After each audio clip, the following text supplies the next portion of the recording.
कन्या राशि वाले बंधु, आप सभी का बहुत बहुत स्वागत है, हृदय से अभिनंदन, आभार। कन्या मंथन भिंड यूट्यूब चैनल में। तो कन्या राशि वालों, ध्यान से देखिए, क्योंकि आने वाले 3 से 5 दिनों में आपके जीवन काल में घटित होने वाली हैं 3 ऐसी घटनाएं जो आपके जीवन को पूरी तरह से बदल कर रखेंगी। कारण इसका यह है कि ये घटनाएं ग्रहों से और आपके देवी देवताओं की कृपा और आशीर्वाद से प्रभावित हैं। याद रखना कि जीवन में जब देवताओं की कृपा प्राप्त होती है, ग्रहों के भी शुभ योग मिलते हैं और आपकी क्रिया शक्ति मिलती है, तब एक त्रिकोण बनता है और यह त्रिकोण आपके जीवन को या किसी भी व्यक्ति के जीवन को एक अलग ही दिशा देता है, अलग ही उन्नति देता है। जी हाँ बंधुओं, इसी के साथ साथ हम आपको बताएंगे एक ऐसे व्यक्ति के विषय में जो आपके जीवन में आने वाला है अगले 3 से 5 दिनों में, और यह व्यक्ति आपके जीवन का पूरा रूप, पूरा रंग, पूरा हिसाब किताब बदल देगा पॉजिटिवली। जी हाँ बंधुओं, कह सकते हैं कि यह व्यक्ति आपके सौभाग्य का कारक होगा, आपको दुर्भाग्य से खींच कर ले जाएगा और उन्नति की ओर लेकर जाएगा। आप जहां भी अटके हुए हैं, फंसे पड़े हैं, रुपया पैसा फंसा है, व्यापार में अटक चुके हैं, अंधेरा ही अंधेरा चारों तरफ दिखाई दे रहा है, इन सब से आपको बाहर निकालेगा। क्या एक व्यक्ति ऐसा कर सकता है? 100% कर सकता है। इंसान का जो जीवन होता है या मानव जो समाज का जो ढांचा होता है, यह एक दूसरे पर निर्भर रहने वाला होता है। इंसान एक सामाजिक प्राणी है, तो इसका प्रभाव और दुष्प्रभाव दोनों ही होता है। जब हमारी संगत में अच्छे लोग आते हैं तो हम उन्नति करते हैं, उनकी पॉजिटिव एनर्जी हमें भी आगे बढ़ाने का कार्य करती है। लेकिन जब हमारे साथ नेगेटिव लोग आ जाते हैं जो हमारे चेहरे पर तो अच्छा दिखाते हैं लेकिन पीठ के पीछे हमारा बुरा करने में कोई कसर नहीं छोड़ते हैं, तो ऐसे में हमारा पतन होता है और आप ऐसे ही लोगों के कुचक्र में फंसकर अपना पतन करवा चुके हैं। अब बारी है कि आपके जीवन में ऐसे लोग आए जो आपके उत्थान के कारक बने, नेगेटिविटी को आपसे दूर करें। ऐसा ही एक व्यक्ति आपके जीवन काल में आने वाला है। कौन है यह व्यक्ति? कैसे आएगा? क्या इसका नाम है? क्या पता है? क्या राशि है? क्या इसके विषय में सूचना और जानकारी है जो आप प्राप्त कर सकते हैं और इससे आपको पूर्व अनुमान हो जाएगा कि ये वही व्यक्ति है। यानी संकेत, गुण, लक्षण सब कुछ आपको हम बताएंगे इस व्यक्ति के बारे में। कार्यक्रम बहुत ही ज्ञानवर्धक है, बहुत ही आवश्यक है, उत्सुकता को पूरी करेगा, आपकी जरूरतों को पूरी करेगा, समय और काल के अनुरूप है। साथ ही हम आपको बताएंगे 5 बड़ी भविष्यवाणियां जो आपके इस समय से, जो आप समय आप फेस कर रहे हैं आज के समय में, इस समय से पूरी तरीके से जुड़ी हुई है और आपको स्टेप बाय स्टेप गाइड करेंगे कि आगे आपको कैसे बढ़ना है, कौन से फैसले लेने हैं और कहां पर आपको थम जाना है, रुक जाना है। चाहे वातावरण कैसा भी हो, आपको वहां रुक जाना है, लालच में नहीं फंसना है, किसी के द्वारा प्रलोभन मिल रहे हैं उन प्रलोभनों में नहीं आना है। इसी के साथ साथ कार्यक्रम के अंत में हम आपको बताएंगे 3 ऐसे बड़े उपाय जो आपके जीवन में आपके 3 बड़े देवताओं की कृपा लेकर आएंगे। किसी भी व्यक्ति के जीवन में शास्त्रों के अनुसार देखा जाए तो 3 देवताओं की कृपा होना बेहद अनिवार्य है। सबसे पहले उसके पितृ देवता, जिसके पितृ ही जिससे नाराज चल रहे हैं, उस व्यक्ति का तो उद्धार कोई कर ही नहीं सकता, चाहे कितनी ही जोर लगा ले, क्योंकि पितृ उसके प्रथम पूज्य है और उन्हीं को यदि वह खुश नहीं कर पा रहा है तो अन्य देवी देवताओं को कैसे खुश करेगा। दूसरा कुल देवी या देवता और तीसरा आराध्य देव। तीनों ही देवताओं की कृपा ये उपाय लेकर आएंगे। 3 उपायों की श्रृंखला है, इसे जानना बेहद आवश्यक है। जैसे ही आप इन्हें करना शुरू करेंगे तो जो गणपति का पर्व चल रहा है, जैसे ही आप इन उपायों को करना शुरू करेंगे तो गणपति के पर्व के बाद सीधे पितृपक्ष प्रारंभ होगा, वहां से आपका भाग्योदय शुरू हो जाएगा। स्टार्ट यानी शुरुआत तो अभी से हो जाएगी, लेकिन वहां पर जाकर ये आपको सर्वोत्तम फल देने वाला है। तो उम्मीद करते हैं कि आप सारी बातों को समझ रहे हैं, सचमुच में अपने भाग्य को बदलने में, अपने जीवन को बदलने में इंटरेस्टेड हैं। बेशक थके हुए हैं, हारे हैं, निराश हैं, लेकिन अभी उम्मीद टूटी नहीं है, अभी भी प्रयास करेंगे, बाकी है अभी दम, और आगे बढ़ेंगे और अपने जीवन को बदल डालेंगे। महामाई को याद करते हुए कमेंट बॉक्स में लिख डालिए पूरे भक्ति भाव के साथ, जय मां भद्रकाली कृपा करो। महामाई ने निश्चित तौर पर आपकी सुन ली है, आपकी ऊपर कृपा कर दी है, आपको चुन लिया है, तभी आज ये कार्यक्रम आप देख पा रहे हैं, वरना यहाँ तक तो आप आ ही नहीं पाते, कार्यक्रम को आप टच भी नहीं कर पाते, क्योंकि माई जब चाहेंगी तभी आप यहाँ आएंगे। भाव यदि गहरा है तो कमेंट बॉक्स में ये भी लिखिए कि मैं भी माई के परिवार का हिस्सा हूं। एक और बहुत ही अच्छी खबर आपको हम देना चाहते हैं कि 27 अगस्त को हमने एक महाअनुष्ठान का आयोजन किया है जिसमें कि हम आपके नवग्रह शांति का हवन करेंगे और माँ बगलामुखी की सीधी कृपा और कुछ छोटी-छोटी क्रियाओं के माध्यम से उनकी पॉजिटिव एनर्जी आप तक भेजेंगे, जिससे कि आपके ऊपर कोई भी पितृ दोष हो, कोई भी ग्रह दोष हो, किसी भी प्रकार की युति हो, किसी भी प्रकार का नकारात्मक योग हो या फिर किसी ने तंत्र मंत्र ही क्यों ना करवा दिया हो, यानी कि पूरी तरीके से आपको यह सुरक्षित करेगी साधना। तो ये विशेष अनुष्ठान आपके लिए हम कर रहे हैं। यदि आपको इसमें रुचि है, भाग लेना है, तो वीडियो में नंबर दिए गए हैं, इन नंबरों पर फोन करिए, सारी जानकारी आपको प्राप्त हो जाएगी। और उसके बाद जब ये आपकी जो क्रिया है, ये जो अनुष्ठान है पूर्ण हो जाएगा, तो इसकी प्रसाद माई की सेवा के तौर पर आपके घर पहुंचेगा। आपके पते पर अपना एड्रेस दे देना पिन कोड के साथ में, ठीक है। अभिमंत्रित जल, चंदन, प्रसाद सब कुछ आपके पास पहुंचेगा। पूरा बड़ा विधि विधान है, सब कुछ आपको बताएंगे और 100% गारंटी के साथ महामाई की कृपा से आपका उद्धार होगा। हमें तो पूर्ण विश्वास है, क्योंकि हमने माई की सेवा की है और हम जानते हैं कि माई किस प्रकार दया दृष्टि करती हैं, कैसे जीवन को बदल कर रख देती हैं। तो इसके बारे में अधिक जानकारी अगर चाहिए तो वीडियो में नंबर है, इन पर फोन करिए। जल्दी से सारी जानकारी प्राप्त करके निर्णय ले लीजिए, समय बहुत ही कम है। चलिए अब अपने मूल विषय को शुरू करते हैं। बात करते हैं 5 बड़ी भविष्यवाणियों की। जय माई की। बंधुओं, ज्योतिष और तंत्र विद्या के क्षेत्र में आचार्य अमित एक जाना माना नाम है।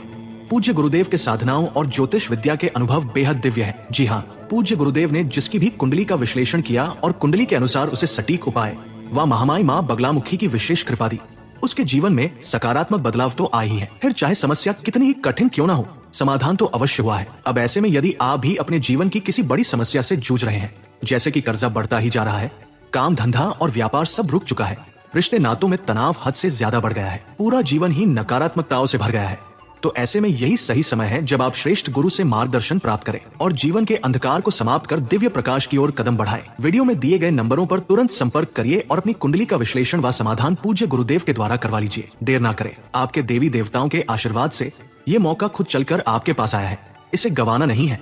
अभी फोन करें और गुरुदेव से मार्गदर्शन प्राप्त करें। महामाई आपका कल्याण करें। धन्यवाद। तो बंधुओं, आने वाले 3 से 5 दिनों में गलतफहमियों का समय चलेगा। मतलब कहने का यह है कि लोग आपको समझ नहीं पाएंगे, गलतफहमियां होंगी, आपकी बातों के उल्टे सीधे मतलब निकाले जाएंगे, आपकी भावनाओं को समझा नहीं जाएगा, आपके व्यक्तित्व के बारे में लोगों को अनाप शनाप विचार बनाएंगे लोग आपस में और आपसे द्वेष रखेंगे। कहने का मतलब यह है कि जो आपने कहा ही नहीं है वो बातें भी बाहर फैलेंगी, आपके कार्यस्थल पर, आपके परिवार में, आपके रिश्तेदारों में, और आपका दुष्प्रचार होगा। कह सकते हैं कि ये एक लंबी चौड़ी मिसअंडरस्टैंडिंग का समय है, यानी गलतफहमियों का समय है। ऐसे में आप क्या करेंगे? आपको लोगों से स्पष्ट तौर पर सीधी सीधी बात करनी है, बिल्कुल भी घुमा फिरा कर बातें नहीं करना है। जिससे आपको जो बात कहनी है वो स्पष्ट तौर पर डायरेक्ट कहिए, इससे उससे कहकर बात पहुंचाने की कोशिश ना करें, वरना कुछ अलग ही मतलब निकलेगा, कुछ अलग ही कहानी निकलेगी। कहने का मतलब ये है कि ये जो समय काल है 3 से 5 दिन का, ये कंफ्यूजन का समय है, गलतफहमियों का समय है। तो जो आपके खास रिश्ते हैं, जिससे आप सचमुच में प्रेम करते हैं, उन रिश्तों को बचाइए। जितना हो सके उतना उन रिश्तों के साथ ईमानदारी पूर्ण बर्ताव करिए, व्यवहार करिए, अपने मन को स्पष्ट करिए। दूसरा एक और है कि अगले 3 से 5 दिनों में आपके ऊपर लांछन लगने वाला है। आप किसी व्यक्ति के व्यक्तिगत जीवन में हस्तक्षेप करेंगे, 2 लोगों के बीच की कहा-सुनी को संभालने की, उन्हें सुधारने की, मार्गदर्शन देने की कोशिश करेंगे, लेकिन लोग आपको ही उल्टा समझ लेंगे, लांछन आपके ऊपर लगा देंगे। मतलब ये है कहने का कि किसी के भी व्यक्तिगत जीवन में कोई भी इंटरफियर ना करे, जो जैसा चल रहा है उसे चलने दें। जब तक लोग मांगे ना तब तक उनको सलाह ना दें, और जितना जरूरी है उतना ही बात करें, जरूरत से ज्यादा किसी से कोई बात ना करें। ब्लड प्रेशर अपना चेक करवाते रहें और ब्लड प्रेशर का विशेष ख्याल भी रखें, क्योंकि खास तौर से हाई ब्लड प्रेशर, हाइपरटेंशन के जो लोग हैं, या एंजाइटी यानी कि हृदय से जुड़े हुए रोगों से जो लोग पीड़ित चल रहे हैं, उन लोगों के लिए ये समय थोड़ा कठिन है, स्थिति बिगड़ भी सकती है। पेट में और छाती में किसी प्रकार की जलन और इन्फेक्शन हो सकता है। अगले 3 से 5 दिनों में बात बहुत ज्यादा बिगड़ सकती है, फूड पॉइजनिंग तक हो सकती है, हॉस्पिटल तक भी पहुंच सकते हैं। तो खान पान का विशेष ख्याल रखें। घर के बड़े बुजुर्गों के साथ आपके विचार मिलेंगे नहीं, बड़े बुजुर्गों तो छोड़ो, घर के किसी भी व्यक्ति के साथ आपके विचार मिलेंगे नहीं। लोग आपको समझ ही नहीं पाएंगे, आपके बारे में वो बातें करेंगे जो आपको बिल्कुल भी अच्छी नहीं लगेंगी और आपके व्यक्तित्व के ठीक उल्टी होंगी। यानी आप बहुत दयालु हैं तो लोग आपको निर्दयी बताएंगे। आप बहुत ही सॉफ्ट हृदय के हैं, यानी कि आप बहुत ही दूसरों के बारे में सोचते हैं, उनकी केयर करते हैं, लेकिन लोग आपको लापरवाह बताएंगे। आप मेहनत करते हैं, लोग आपको आलसी बताएंगे। बड़ी ही विचित्र सी स्थिति होगी, कंफ्यूजन होगा लोगों में आपके प्रति। लेकिन आपको इससे प्रभावित नहीं होना है, पीड़ित नहीं होना है। आप अपने बारे में देखिए, अपने गुरुजनों, अपने माता पिता और अपने देवी देवताओं के प्रति आपको ना तो अपशब्द बोलने हैं और ना ही ऐसे वातावरण में आपको रुकना है, बैठना है, वरना आपका गुरु खराब हो जाएगा, स्थिति और ज्यादा बिगड़ जाएगी। कहने का मतलब ये है कि ये समय है जब आप अपने ऊपर पूर्ण नियंत्रण रखें, अपने विवेक का पूरा इस्तेमाल करें और किसी भी प्रकार की भ्रम की स्थिति में कोई भी अनिर्णय यानी कोई भी उल्टा सीधा निर्णय आप ना ले लें। जो जैसा चल रहा है वैसा चलने दें, जरूर से ज्यादा प्रयास डालने की कोशिश ना करें। इसी के साथ साथ आपको हम बता दें कि आपकी संगत में कुछ लोग ऐसे भी हैं जो खुद तो नकारात्मक चीजें करते ही रहते हैं, उल्टे सीधे व्यभिचार, उल्टे सीधे अनाचार करते ही रहते हैं, आपको भी प्रेरित करते हैं। तो अब ये जो स्थिति है अगले 3 से 5 दिनों की, ऐसी स्थिति में ये लोग आपके ऊपर बहुत ज्यादा प्रभाव डालेंगे, आपको प्रेरित करेंगे और आपसे भी गलत काम करने के लिए बोलेंगे और आप भी प्रभावित होकर काम कर सकते हैं। शराब पी सकते हैं, उल्टी सीधी जगह घूम सकते हैं, उल्टे सीधे कार्य कर सकते हैं, गलत जगह पैसे निवेश कर सकते हैं, किसी गलत व्यक्ति को पैसे उधार दे सकते हैं। इन स्थितियों से बचने की बहुत अधिक जरूरत है। इसी के साथ साथ आप अपनी आइडियल छवि का पीछा ना करें, आपकी छवि खराब होगी, ये बात निश्चित है। अब आइडियल छवि का मतलब ये है कि आप सबको खुश करने की कोशिश करेंगे, सबके लिए अच्छा करने की कोशिश करेंगे, लेकिन होगा एकदम उल्टा। आइडियल छवि को फॉलो करने के चक्कर में आप अपना मन विचलित करेंगे, अपने आप को दुखी करेंगे। लोग तो आपको कभी समझेंगे नहीं, लेकिन आप खुद भी अपने आप को समझ नहीं पाएंगे और आप बहुत ज्यादा परेशान हो जाएंगे।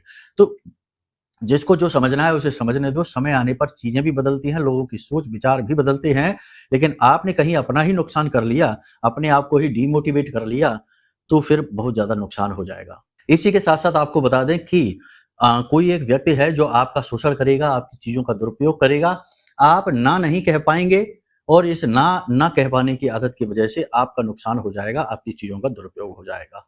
महिलाओं की बात करें तो महिलाओं के लिए स्थिति थोड़ी बहुत सामान्य है, लेकिन शारीरिक कष्ट अभी बना हुआ है। अपने आप को व्यवस्थित करें, खान पान का विशेष ध्यान दें, सोने और जगने की दिनचर्या को सुधारें, ये बहुत ज्यादा जरूरी है। शरीर के किसी विशेष भाग में लगातार दर्द रह सकता है और सबसे बड़ी बात कि मन में एक कुंठा, एक तनाव, एक भारीपन महसूस करेंगे, मन में खालीपन रहेगा। लोग आसपास भले ही कितने ही हों, लेकिन भीड़ भाड़ में भी अकेलेपन का एहसास होगा। ऐसा लगेगा जैसे कि हजारों सैकड़ों लोगों के बीच खड़े हैं, फिर भी कोई भी आपकी सुनने वाला नहीं है, समझने वाला नहीं है।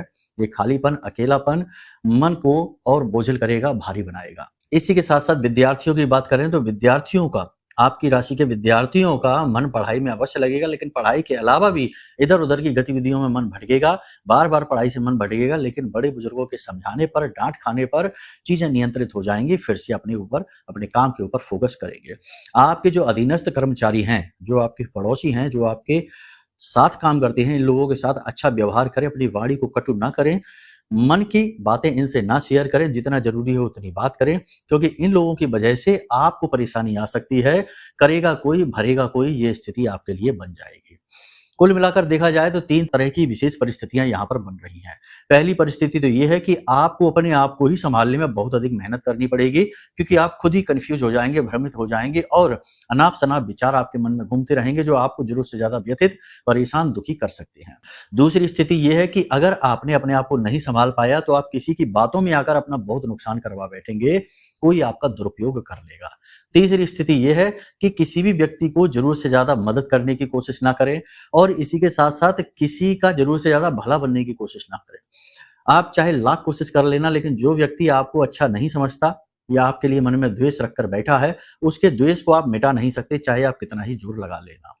इसी के साथ साथ हम आपको बता दें कि आने वाले 3 से 5 दिनों में अचानक से आपको अपने ऊपर बंधन का एहसास होगा, कठोरता का अनुभव होगा। ऐसा लगेगा जैसे आपके अंदर जड़त्व का भाव आ गया, आप चाहकर भी कोई काम नहीं कर पाएंगे। अचानक से शरीर का भारीपन, शरीर थका हुआ, अचानक से बहुत ज्यादा ऊर्जा की कमी और विचार शून्यता, यानी दिमाग में एक धुंध सी छा जाएगी। ऐसा लगेगा जैसे बिस्तर पर पड़े ही रहें, कुछ भी ना करें। ये नेगेटिविटी का प्रभाव है। यदि ऐसा होता है तो हमने आपको बता रखा है कि 9 बार जो वीडियो में नंबर दिए गए हैं ये धाम के नंबर हैं। इन नंबरों पर व्हाट्सएप पर 9 बार जय मां बगलामुखी लिखकर भेजना। पिछले कार्यक्रम में भी हमने बताया है, ये स्थिति इस प्रकार से ही चल रही है अभी, इसलिए आपको फिर बता रहे हैं। तो इन नंबरों में से किसी भी एक नंबर पर जय मां बगलामुखी 9 बार लिखकर भेजना, ठीक है, ये माई का नंबर है। इसी के साथ साथ किसी भी स्थान में बैठकर इस अंगूठे को और इस तर्जनी उंगली को यूं मिला लेना, इसे ज्ञान मुद्रा कहते हैं। गुरु मंगल का मेल होता है। ज्ञान मुद्रा को ऐसे लगाकर सुखासन में पालथी मार के बैठना है और इस मंत्र का जाप करना है। ओम ह्लीम ऐं श्रीं क्लीं श्री बगलानने मम रिपून नाशय नाशय ममेश्वर्याणि देहि देहि शीघ्रम मनवांचितम कार्य साधय साधय ह्लीं स्वाहा। इस मंत्र का जाप करना है। मंत्र आपको वीडियो की स्क्रीन पर भी दिखाई दे रहा है, ठीक है। अब ये तो बातें जो हमने बताई हैं ये सामान्य तौर पर भविष्यवाणियां हैं। हो सकता है आपके जीवन से बहुत सी मैच करें, बहुत सी ना भी करें। अब विशेष तौर पर आपको जानना है कि आपके जीवन में चल क्या रहा है, आपकी परेशानियों का कारण क्या है, यानी व्यक्तिगत तौर पर आपको जानकारी चाहिए। तो इसके लिए आपको अपनी कुंडली का विश्लेषण कराना चाहिए। ये एक सामान्य सलाह है, नैतिक सलाह है, ठीक है, व्यक्तिगत न लेना। तो आपको अपनी कुंडली का विश्लेषण कराना चाहिए, क्योंकि आपकी कुंडली आपकी रिपोर्ट है, आपकी फाउंडेशन है। कमजोरी कहाँ है, कमी कहाँ है, दोष कहाँ है, ये तो आपके ग्रह नक्षत्र देखकर ही पता चलेगा। तो आप अपनी कुंडली दिखवाएं। आपकी कुंडली के दोषों के अनुसार सटीक उपाय हम आपको दे देंगे और कुछ ही दिनों में इसका परिवर्तन आपको साफ दिखाई देगा, अंतर दिखेगा। कुंडली यदि आपकी नहीं है तो आप अपने किसी रिश्तेदार, जैसे खून का रिश्ता हो, जैसे आपका बेटा बेटी है, नाती पोते हैं, आपका भाई भतीजा है, बहन है, माता पिता है, जिसकी भी डिटेल हो उनके आधार पर आपकी कुंडली निकल सकती है। ये भी नहीं है तो आप अपना फोटो, यानी सामने से फोटो, दाएं से, बाएं से और पीछे से फोटो खींच के, 4 फोटो खींच के भेज दें। आपके चेहरे का यानी फेस रीडिंग के आधार पर आपके बारे में जानकारी दे दी जाएगी और ग्रहों के बारे में उपाय दे दिए जाएंगे जो बहुत ज्यादा कारगर हैं। सैकड़ों लोगों का हमने इस तरह से भी उपाय करवाए हैं और उनके जीवन में खुशियां आई हैं। तो आप इस तरह से भी कर सकते हैं। सारी चीजें हमने आपको विस्तार से बता दी हैं, ठीक है। आपकी सेवा, आपके जीवन में खुशियां लाना, ये हमारा प्रथम उद्देश्य है। इसी के लिए माई ने हमको यहाँ बिठाया है, ठीक है। अब आपको वैसे देखने को तो देखो भगवान में भी लोग दोष निकाल देते हैं, तो दोष तो हमें भी दिखाई देंगे लोगों को कि ये तो ये है, वो है, इस तरीके की बातें करते हैं, ये करते वो करते हैं। लेकिन ये सबका मूल उद्देश्य वही है कि आपकी सेवा करना, जन सेवा करना। दक्षिणा मूल्य लेना बहुत जरूरी है, क्योंकि इसी से ये सारी व्यवस्थाएं बनती हैं। ये इंटरनेट है, ये सहायक है, ये सारी चीजें खर्चीली हैं, तो आप ये समझते हैं। बाकी धनपति बनने की आवश्यकता नहीं है, वो तो माई जैसे चाहेंगे वैसे बना देगी, ठीक है। हम माई के भरोसे हैं, उनके चरण पकड़ रखे हैं। अब बात करते हैं उस व्यक्ति विशेष की। उस व्यक्ति विशेष की बात करने से पहले आपको हम बताते हैं एक उपाय, क्योंकि गणपति के बाद पितृपक्ष आने वाले हैं, यानी कि ज्यादा से ज्यादा 10, 12, 13 दिन के बाद आ जाएंगे पितृपक्ष। 7 सितंबर से शुरू हो रहे हैं। उससे पहले आपको ये उपाय करना बेहद अनिवार्य है। क्या करना है आपको, ध्यान से सुनिए। सफेद रंग का एक कपड़ा लेना है, कोई भी कोरा कपड़ा ले लेंगे और 7 दिन तक ये उपाय चलेगा, ठीक है। सफेद रंग का एक कोरा कपड़ा लेना है और 11 तुलसी माता के पत्ते, तुलसी मैया जो है, आप खुद भी तोड़ सकते हैं। स्नान करके ही तोड़ना, दिन के समय तोड़ना, रात्रि में नहीं, ठीक है। बीच में रविवार आ जाता है तो इस उपाय को रोक देना, चतुर्थी आ जाती है तो इस उपाय को रोक देना, ठीक है, क्योंकि इस समय पर एकादशी वगैरह आ जाती है तो नहीं करना है। बाकी फिर आप कर सकते हैं। किसी बालक से, बालिका से, छोटे बच्चे से, बालक बालिका से तुलसी मैया के पत्ते तोड़वाएंगे 11, और इन पत्तों को धोकर, साफ करके, गंगा जल से पवित्र करके इस कपड़े में रख देना है और कपड़े को फोल्ड करके अपने तकिए के नीचे रखना है सोते समय। और जब आप सोने जाएं तो आंख बंद करके, हाथ जोड़ के, लेटे लेटे ही अपने पितृ देवताओं से निवेदन करें कि हे पितृदेव, आप हमसे जैसे भी नाराज हैं, आप हमसे रुष्ट हैं, या हमारे ऊपर किसी प्रकार का आपकी वजह से दोष लगा हुआ है, हमारी किसी गलती या भूल की वजह से, आप हमारा मार्गदर्शन करिए। हम फंस चुके हैं, परेशान हैं, व्यथित हैं, कर्जा है, नौकरी नहीं मिल रही, क्लेश है, जो भी कुछ कष्ट है आप उन्हें बताइए। वो आपके पहले देवता हैं, प्रथम देव हैं, ठीक है। उनको बताइए और उनसे कहिए कि आप हमारा मार्गदर्शन करिए, ठीक है। किसी भी दिन से आप इस कार्य को कर सकते हैं, दिन विशेष का कोई विशेष महत्व नहीं है। 7 दिन तक लगातार इस क्रिया को आपको करना है, ठीक है। रोज रात को आपको यह करना है। सुबह जब आप सोकर जागें तो स्नान आदि करने के बाद उस कपड़े को निकालें और वो जो पत्तियां हैं उन पत्तियों को ले जाकर तुलसी मैया की जड़ में ही मिट्टी में दबा देना है। अगले दिन आप चाहें तो उसी कपड़े को धो के साफ करके फिर से प्रयोग कर सकते हैं। कोई मंत्र नहीं है, बस प्रतिदिन का निवेदन है। 2 से 3 दिन होंगे, आपको सपने में दिखाई देना शुरू हो जाएगा। कोई छाया दिखाई देगी, अच्छा लगेगा आपको, ठीक है, डर नहीं लगेगा। छाया दिखाई देगी, आपके पितृ ही दिखाई देंगे, पितृ पूर्वज ही दिखाई देंगे, या कोई बुजुर्ग महिला या बुजुर्ग पुरुष आपको दिखाई देगा जो आपसे कुछ कह रहा होगा सपने में, ठीक है। ये तो एक संकेत है कि उपाय सफल हो रहा है। दूसरा संकेत ये रहेगा कि दिन के समय में कोई एक बूढ़ा इंसान, आदमी है या औरत है, कोई भी है, बूढ़ा इंसान आपसे मिलेगा और आपसे कुछ करने के लिए कहेगा, ठीक है ना।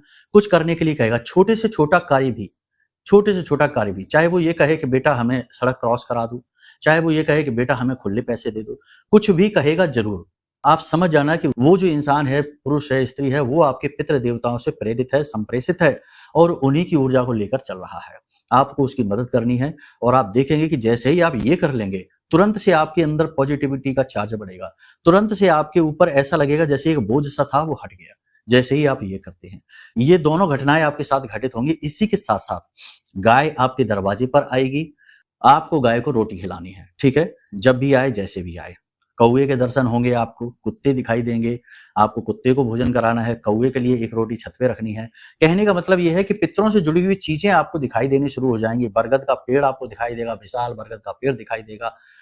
फोटो में दिख सकता है, कैसे भी दिखे, लेकिन दिखाई जरूर देगा। ये संकेत हैं जो आपको बताएंगे कि आपके पितृ आपके इस प्रयोग से प्रसन्न हो रहे हैं। देखो, पितरों को प्रसन्न करने, कहते हैं ना पितृ दोष अगर लग गया तो कोई भी उपाय, कोई भी पूजा पाठ, कुछ भी काम नहीं करेगा, क्योंकि वो ऋण है और ऋण नहीं चुकाएंगे तब तक आप आगे दूसरे व्यक्ति से सहायता कैसे ले लेंगे। एक का ऋण चुकाया नहीं, दूसरे से मदद मांग रहे हैं, ऐसा नहीं होता, ऋण चुकाना पड़ता है। तो ये जब तक आप नहीं करेंगे तो आपको ये क्रियाएं करनी पड़ेंगी, ठीक है। इस क्रिया को आप करेंगे तो जो इंसान आपके जीवन में आएगा वो आपका भाग्योदय कराएगा, सौभाग्य कारक होगा। बूढ़ा इंसान आएगा, भीख मांग सकता है आपसे। देखते रहना है, सतर्क रहना है, मिस मत कर देना इस चीज को, ना ही उसका अपमान कर देना, क्योंकि अगर आपने ऐसा कर दिया तो आप फिर से एक भूल कर बैठे, अनजाने में ही सही। अब यहाँ ऐसा हो सकता है कि जो भी बूढ़ा इंसान आपके जीवन में आएगा आपसे मदद के लिए, आपसे कुछ कहने के लिए, कुछ भी करने के लिए, तो हो सकता है कि आप उसे पहले से ही जानते हो। आप कहें अरे ये तो हमारे पड़ोस वाले ही चाचा हैं, हमारे अंकल हैं, ये है वो है, बने रहने दो। लेकिन क्या होता है कि ऊर्जाएं जो है ना वो शरीर का प्रयोग करती हैं और साधन की तरह, वाहन की तरह शरीर का प्रयोग करती हैं और अपना काम करवा के चली जाती हैं, और व्यक्ति जो है ना वो जो का त्यों बना रहता है। तो आपको उस लिहाज से चीजों को देखना है। देखो, मानोगे तो भगवान पत्थर में दिखाई दे जाएंगे, वरना तो पत्थर का एक ढेर ही है, ठीक है। तो ये मानने की चीजें होती हैं। बहुत से लोग हमसे कहते हैं कि गुरुजी उपाय तो आपने बता दिया लेकिन वो हमारे ऊपर तो फलित ही नहीं हुआ। दूसरा व्यक्ति आता है, कहता है गुरुजी बहुत आनंद आ गया, उपाय तो बहुत ही अच्छा था। एक को फलित हुआ, एक को नहीं हुआ, तो क्या है, कैसे? सबसे बड़ा कारण है कि कोई भी उपाय, कोई भी क्रिया, कोई भी तंत्र कार्य ही तब करेगा जब आप उसमें विश्वास रखेंगे, आपकी उसमें आस्था होगी। बिना विश्वास, बिना आस्था के तो कुछ भी नहीं है इस संसार में। धारणा माननी ही पड़ेगी। जैसे आपके जितने भी रिश्तेदार हैं, आपके मामा हैं, चाचा हैं, आपके जितने भी रिश्तेदार हैं, वो सारे रिश्तेदार आपको कैसे पता, क्या गारंटी है कि वो आपके रिश्तेदार हैं? आपकी माता ने बताया है, आपके पिता ने बताया है कि ये आपके चाचा हैं, ये आपके बड़े भैया हैं, ये आपके फूफा हैं, और आप इनको जानते हैं। लेकिन कैसा हो कि अचानक से आपको पता चले कि आपको तो गोद लिया गया था और आपका तो इनसे कोई रिश्ता ही नहीं है, क्योंकि ये भी बात आपके पिता ने, आपके माता ने आपको नहीं बताई। मतलब कहने का ये है कि धारणा ही तो है, आपने मानकर ही तो रखा है, क्योंकि आपको ऐसा बताया गया है। तो हम जब मान के चलते हैं तो हमारा वही रिश्ता उनसे बना रहता है। समझ में आ रही है ना आपको बात? देखो, बातों को समझने की कोशिश करिए, भावनाओं को समझने की कोशिश करिए। शब्दों के हेर फेर से ही चीजें समझाई जा सकती हैं। तो आपको ये मानना पड़ेगा कि ये भगवान है, आपको ये मानना पड़ेगा कि ये हमारे पितृदेव हैं, मानना पड़ेगा कि ये पितृ का उपाय है। इस तरह से आप ये कार्य करेंगे और आपको 100% लाभ मिलेगा गारंटी के साथ, ठीक है। उपाय है, क्रियाएं हैं। बाकी की क्रियाएं और उपाय जो है ना वो अन्य कार्यक्रम में बताएंगे। प्रतिदिन कार्यक्रम हमारे आते ही हैं। अभी कार्यक्रम बहुत लंबा हो रहा है। ज्यादा लंबा कार्यक्रम बनाने से आप ही परेशान होने लगते हैं, ठीक है। अब मन में यदि कोई प्रश्न उठे, कुंडली का विश्लेषण कराना है या जो महाअनुष्ठान है 27 अगस्त वाला, उसमें भाग लेने से संबंधित कोई जानकारी लेनी है, कोई बात नहीं है, वीडियो में नंबर है, इन नंबरों पर फोन करिए, सारी जानकारी आपको प्राप्त होगी। और जब ये अनुष्ठान प्रारंभ करेंगे 27 अगस्त को रात्रि के समय, उस समय आपको घर बैठे कुछ मंत्र दिए जाएंगे, हम भेजेंगे यहाँ से मंत्र भेजेंगे, कुछ क्रिया भेजेंगे, सरल क्रियाएं रहेंगी छोटी छोटी, वो आपको वहां करनी है, ठीक है। तभी ये पूरी क्रिया फलित होगी, क्योंकि ये महाअनुष्ठान है। ये अकेले हमारे यहाँ कर लेने से काम नहीं चलेगा, आपको भी वहां पर कुछ छोटी छोटी क्रियाएं करनी होंगी, तभी ऊर्जा का प्रवाह बनेगा, ठीक है। अनुष्ठान पूर्ण होने के बाद आपको हम यहाँ से प्रसाद भेजेंगे, अभिमंत्रित जल भेजेंगे, चंदन भेजेंगे, धाम से जुड़ी हुई चीजें हैं, आपको बहुत अधिक लाभ देंगी। कैसे प्रयोग करना है सब कुछ बताएंगे, ठीक है। तो मतलब ये है कि ये आपके लिए एक बहुत बड़ा अवसर है, अपॉर्चुनिटी है, इसे हाथ से न जाने देना। पूरी जानकारी वीडियो में दिए गए नंबरों से प्राप्त कर लेना। चलिए बंधु, बस कार्यक्रम को यहीं विराम देते हैं। हमेशा हंसते रहिए, मुस्कुराते रहिए, सकारात्मक रहिए। महामाई पर अपनी आस्था और विश्वास बनाकर अवश्य रखिए, क्योंकि आपका उद्धार महामाई ही करेंगी। प्रेम से बोलिए जय माई की, जय मां बगलामुखी। हमारे प्रिय और परम पूज्य आचार्य जी ने अपनी साधनाओं के अनुभवों पर आधारित शक्तिशाली उपाय और क्रियाओं के माध्यम से हजारों लोगों के जीवन को पूरी तरह से बदला है। आचार्य जी के द्वारा बताया गया हर एक उपाय इतना सटीक और कारगर होता है कि जो भी इसे पूरे भाव के साथ कर लेता है, उसे साक्षात महामाई की कृपा और आशीर्वाद प्राप्त हो जाती है। इसलिए निसंकोच इन उपायों को पूरे भाव के साथ करिए, आपका कल्याण होगा। जय माई की।